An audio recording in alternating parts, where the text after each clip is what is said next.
மசோதாக்கள் மீது முடிவெடுக்க கால வரம்பு நிர்ணயம் செய்த விவகாரத்தில் குடியரசுத் தலைவரின் விளக்க குறிப்புகளுக்கு பதிலளிக்காமல் திருப்பி அனுப்ப வேண்டும் என்று உச்சநீதிமன்றத்தில் தமிழ்நாடு அரசு மீண்டும் வலியுறுத்தியுள்ளது.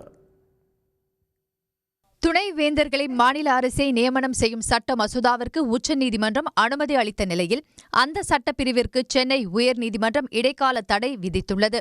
இது தொடர்பான மேல் முறையீட்டு வழக்கு உச்சநீதிமன்றத்தில் நடைபெற்று வரும் நிலையில் தமிழ்நாடு அரசு எழுத்துப்பூர்வமான வாதத்தை அளித்துள்ளது.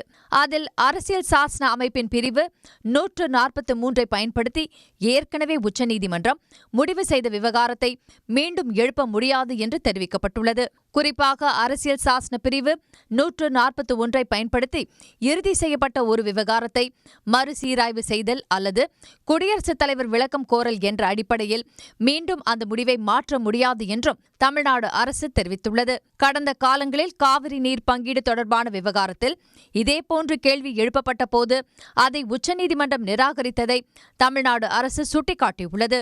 ஒன்றிய அரசு அளித்துள்ள எழுத்துப்பூர்வமான வாதத்தில் ஆளுநர்கள் வேற்று கிரகத்தில் இருந்து வந்தவர்கள் அல்ல என்றும் மாநிலங்கள் அவசரகதியில் இயற்றும் சட்டத்தை தடுப்பவர்கள் என்றும் தெரிவிக்கப்பட்டுள்ளது.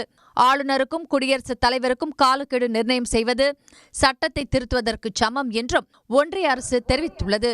உடனுக்குடன் செய்திகளை தெரிந்து கொள்ள சன் நியூஸ் பெல் ஐகானை கிளிக் பண்ணுங்க.